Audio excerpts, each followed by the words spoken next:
Hi everyone, and welcome back for another week. This week I'll be talking to you about the marketisation of education, and you can see there a little picture of some students who are actually consumers in this particular context. So they're purchasing products, and you can see they're buying things there such as no-adders exams or courses that are now easier, etc. So we're going to have a look at marketisation of education, how that's come about, and what some of the implications are for us as educators. Let's get started. All right, so the logic behind marketisation really grew out of kind of the Ronald Reagan and Margaret Thatcher era, I guess, where we started to think that all domains, including public sector services such as education and health, could and should be marketised or driven by those notions of how a market works. So that supply and demand, competition and consumer rights, etc., were the way to sort of ensure that we had really efficient services that were less expensive, egalitarian, all of those things. So that kind of became seen as a panacea for fixing what was sort of constructed as some of the problems of public sector services such as health and education, and applied to many other areas as well, including the military and so on. So a big part of that, obviously, is the idea of choice. Okay, so the logic of the market in schools really reconstitutes students and parents as consumers, and education institutes such as universities, vet providers, schools, childcare centres, etc., all also become reconstituted as some sort of products or providing some sort of products, and that those products also have comparable characteristics, and that enables consumers to make informed decisions about what it is that they want to buy. And it's driven by that idea that it's your kids or it's your life, you should be able to choose, knowing about those comparable sorts of products. It's based on that idea of it being fair for consumers to be able to choose. So the idea, I guess, behind these kinds of logic is that market forces create competition, and that kind of helps or forces institutions to pull themselves up by the bootstraps, what Barbara Comer has and Jim Ladwick have talked about as bootstrapping. So if you're a poor performer, you'll do something about it to sort of pull yourself up and to compete within that marketplace where you are. And here you can see, and I've done this on the back of reading one of your assignments, which I enjoyed greatly, and you'll know if it's you, this example of competing in higher education for international students. For example, here it's talking about China. And the example in this particular news article is about the UK's Higher Education Academy, which I've actually done the fellowship for through QUT. But having that fellowship or having that membership of the Higher Education Academy is seen as something that enables universities to compete in a global marketplace there. And all sorts of institutions, as we'll see, have kind of tried to find ways to help them compete within this new paradigm. So what this means is that this has changed or also reconstituted the role of government or the state as well.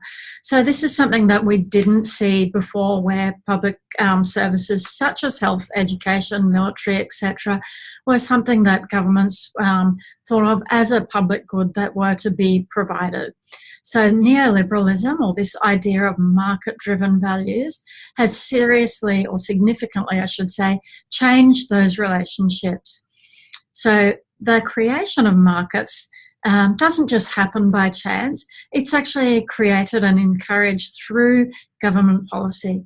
And we can see there Milton Friedman, who's one of the so-called Chicago boys from the Chicago School of Economics, who was one of the real advocates for this neoliberal shift. He says education spending is most effective if it relies on parental choice and private initiative. These are the building blocks of success through our society. So we see that governments have put into place all kinds of policies through various education sectors that are focused on allowing parents or students to make choices for themselves, providing them with information so that they can do so, which, as we saw before, was important because there needs to be some kind of comparability in what it is that people are choosing from. So that's done through things like standards, quality systems, assessment tests where the data can be compared, curriculums that are focused on market demands, for example, moving more towards what it is that markets need, for example, in teacher education.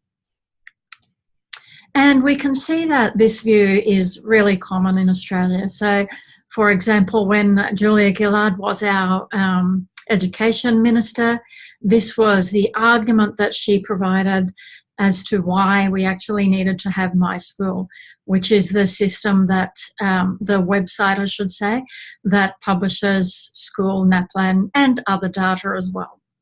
So it was all about giving parents access to information so that they could make those kinds of decisions about schools. So school choice.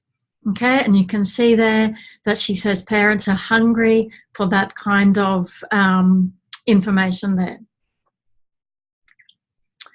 All right, so the logic of the market really is about reconstituting parents and students into consumers who are able to make choices and should be able to make choices, knowing that those choices will create some kinds of market pressures on institutions such as schools, universities, childcare centres, and that those pressures will mean that educators will respond by trying to be more efficient, more effective to meet the demands of the market, that this will lead to better results, that these results can be promoted and sold almost to consumers, and as consumers access that data, that helps them to make informed decisions.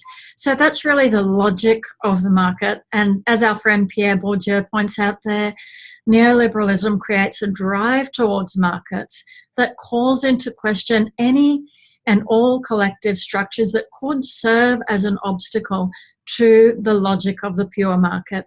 And I'm sure we've all heard those kinds of arguments before, which is, it's my child or it's my university degree, I should be able to have the right to choose. Or that parents should be able to choose for their students, their kids. Okay, so what we have seen in Australia and internationally is that as that cycle operates and those kinds of comparisons are made, we have a moral panic is what Bob Lingard would call it, which is where we have parents like this one here in the news who are rushing to change schools as she's comparing her local school with others. And we have the Australian who publishes this How Does Your Child's School Compare website. And as we'll see, we have that, and I'm sure you know from your own experience in your own workplace, we have that in multiple sectors as well. All right, so this kind of pressure and these kinds of panics amongst consumers do really position schools and institutions to compete against each other. So as they commodify their products and they want to sell sought-after products or privileges, that's things like good data, for example, or good teachers, or if you look on websites, it'll be things like good campuses, good grounds, buildings, etc. And you can see here, when you have a look at the old version of My School, that is now, it becomes really obvious what those comparisons are. Down the bottom there, that is the quality area ratings for a school using the ASEQA, or the National Quality Framework in Early Childhood. So you can see that early childhood centres are also being compared. So parents can go on there and see, for example, that this particular centre is only working towards a national quality standard in terms of their educational program and practice. So that obviously will mean something to parents if they compare that particular centre to one that is perhaps exceeding in each of those domains.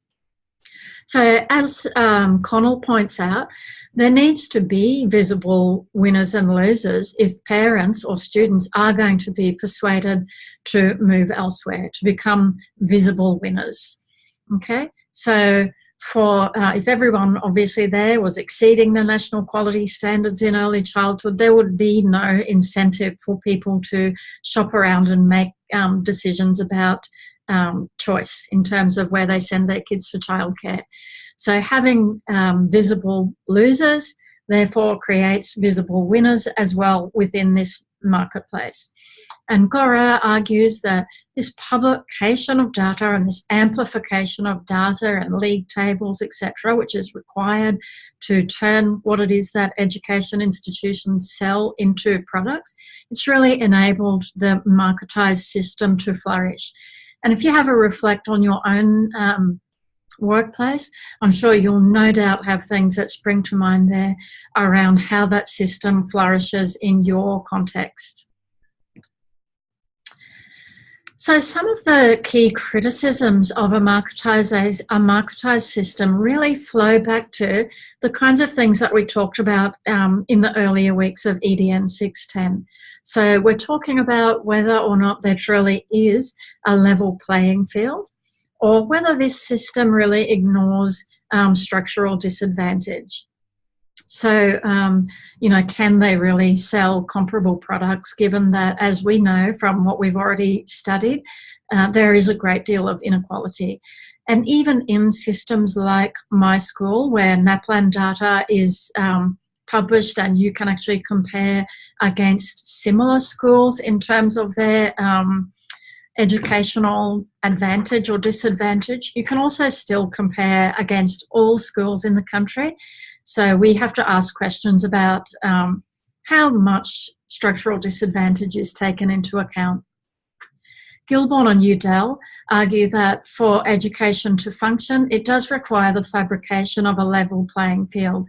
So again, that idea of just glossing over disadvantage and to create this illusion of comparable institutions selling whatever it is that they're selling, whether that's quality early childhood or good data in the case of maybe schools or universities, etc.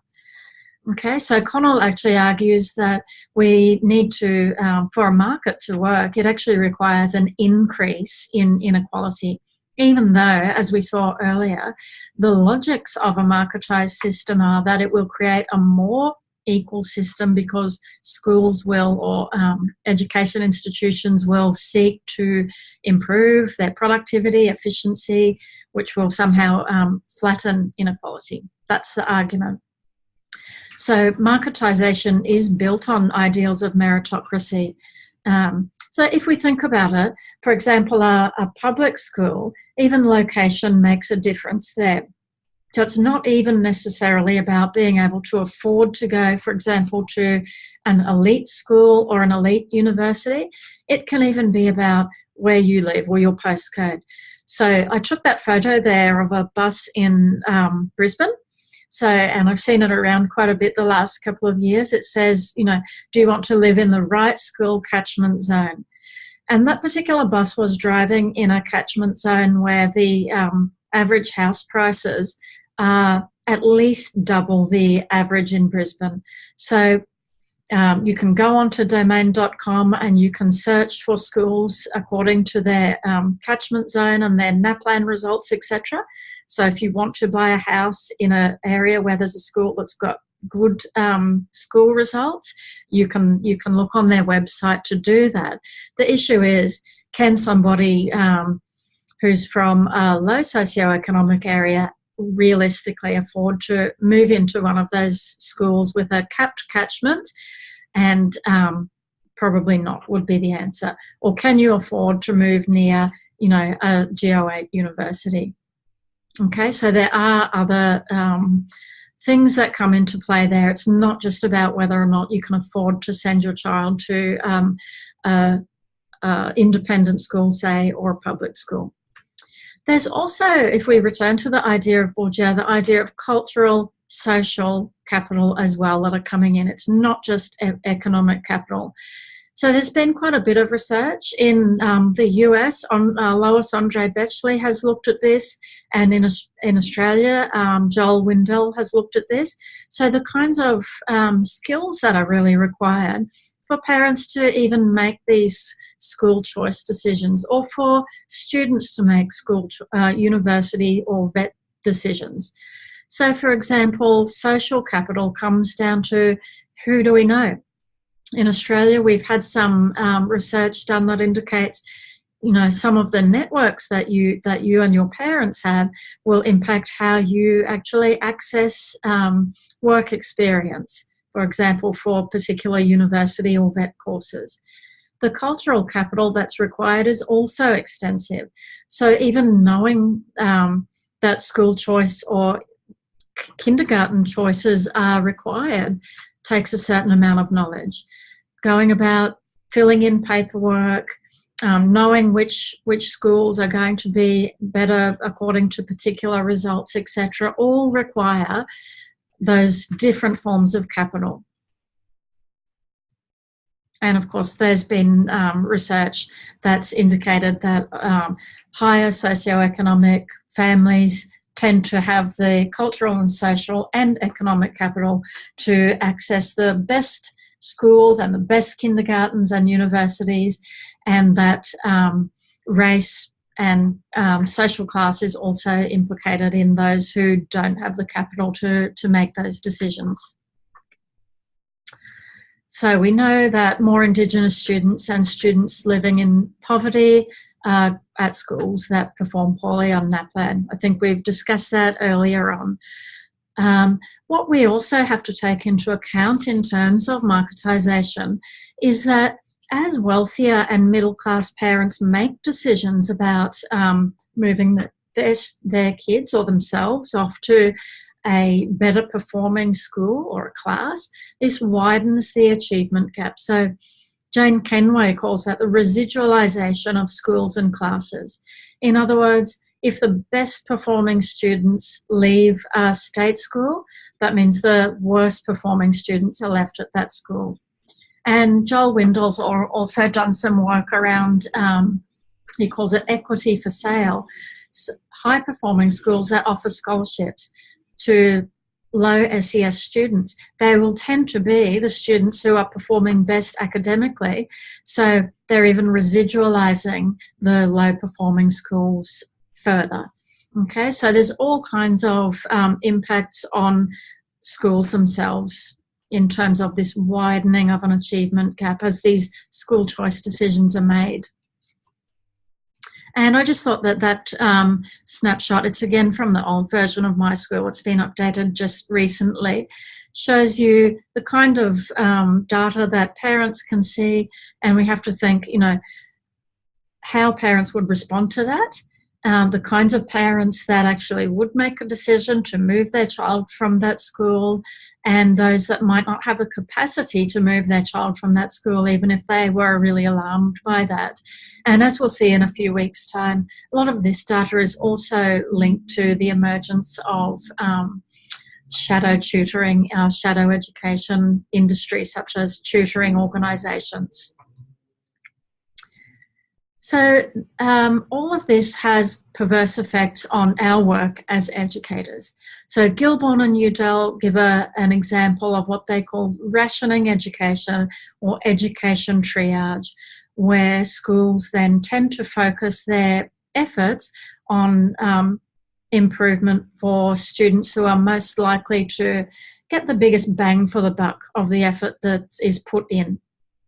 So I'll give you this example that's written by Buho Jennings, and she's talking about advice that was given to teachers at a Texas school as they attempted to improve their school data so that they would look better within the education marketplace.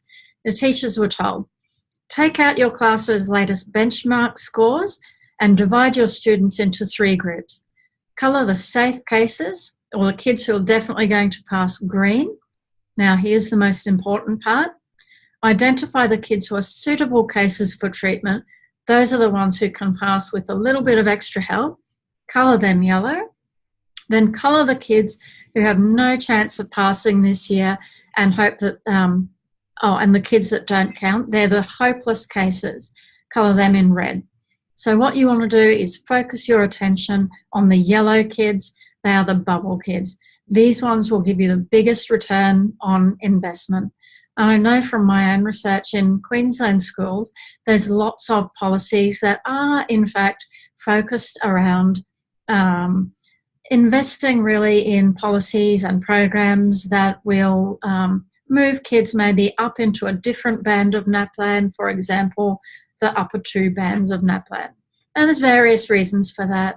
That's related to school funding as well, but there can be no doubt that marketisation at least plays some role in how schools are trying to demonstrate their ability to provide what parents want, which is good results in the marketplace. Of course, there's also other impacts, for example, teaching to the test as schools try to perhaps increase their results if they know that that's something that's being looked at on sites like domain.com as parents make those school choice decisions. And there's all kinds of evidence of these perverse effects that we see throughout various sectors. So I'm going to just give you some examples of those from a few different sectors. So in the before school sector, there's been some interesting work done there around the implementation of the National Quality Framework. So I guess that sector itself has really been reconstituted from what was largely a community-based system to a predominantly commercial enterprise, and for various reasons there as well. But again, there's no doubt that marketisation has come into this as private providers now work extensively in this area. So this piece of research comes from Sandra Grant and colleagues who've looked at how early childhood centres are actually using their rating by ASIQA to promote themselves. So there's lots of signs up that you'll see where centres want to demonstrate the great work that they've done as an excellent centre, which is fantastic. But this research also shows how, or I guess some of the expense that's happened for teachers in doing that. So here's a quote from a teacher in an early childhood centre in Queensland. "What can I do? It's about the cost. It impacts on children on a day-to-day basis. And she's talking about the documentation that's required to get this excellent rating, tends to take me away from what I see as the most important thing, which is spending the time thinking about what else can I do with the children? Where else do we go with this? Why are we doing this? You just don't have the same amount of time to reflect." So what that research found was that early childhood educators were spending a great deal of time on documentation, which was really different to other long-standing early childhood practices. And a large part of that was about how these centres were seen within the marketplace there by parents. In the vet sector is also seen as a valuable commodity, both for domestic and international students. So Sunil Nakar and colleagues' work, which has just come out recently, highlights the kinds of ethical dilemmas that are created for vet teachers working in a marketised space. So they identified a number of dilemmas.